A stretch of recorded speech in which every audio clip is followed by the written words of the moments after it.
حبيش شغلك مسيحان تكات والحميتي شغلي. تكات حبيتي جات.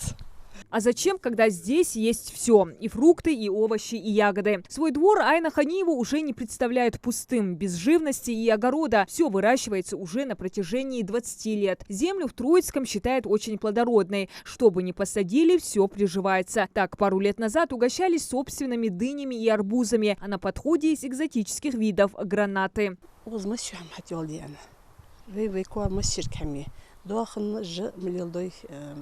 بشت كوت مسيحمي دولخ ويخول كوارتل نارس помидоры дамалюр ешмалёт гер مسيرгвей вейц агрек.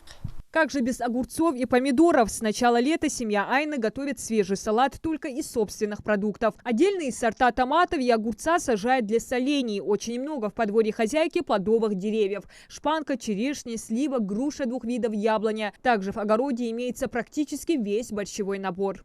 Морковка, бурак, кабуца, диханяс, диканяс, ушер, мастер камилжми, хох, зелень, ях мастер гюлжи, да кайда хабишер хаяк ган вахцевиш. Особую любовь хозяйка испытывает к ягодам. Здесь грядки клубники, малины, черной, красной и даже белой смородины. Из них готовят компоты, варенье. Делится, что собственным урожаем получается вкуснейший мохито. Для него в огороде растет мята в 2 видах. Также в саду есть калина, ежевика, крыжовник. Все дает на пробу.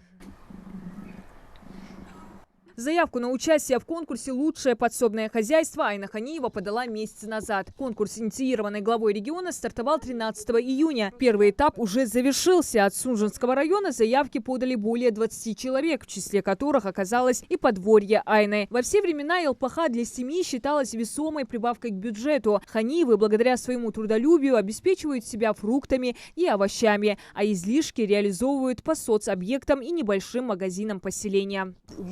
داملوعي شرط بيش ندلو هزناخ شيليل ميحم ديات أحبه كدام قهر تغريون يوم ديامي экологически чистый продукт أقوينا قمول خمت وجيات سنامس أولرس دالجيش طلتن إز داجي بدا يوتجو حمي نانو ديح اتشتها نيختك بغا أستيار دحه شير شي خليز علي. Помогают Айне по хозяйству сыновья, дочери и невестка. Всю основную работу Айна в огороде делает сама. Делится, что любит растворяться в этой атмосфере, сближаться с природой. Ни с чем не сравнится удовольствие от копания, ухода и созерцания выращенного. А в последнее время огород стал единственным утешением и успокоением. Второй сын Айны уже 6-й месяц участвует в спецоперации на Украине. Приглушить переживания помогает работа с землей.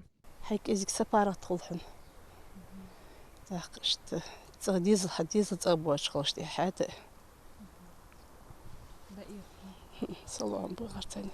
Победитель конкурса лучших ЛПХ получит 500 тысяч рублей. За второе место дадут 300 тысяч, а за третье – 200. Последующие участники получат по 50 тысяч рублей. Аграрный конкурс Айна Ханиева считает не только большой мотивацией, но и серьезной поддержкой для целых семей. Если получится выиграть в конкурсе, женщина планирует вложить полученные средства в строительство дома для сына, которого ждет домой с нетерпением. Диана Дударова, Магомед Даскиев. Новости 24.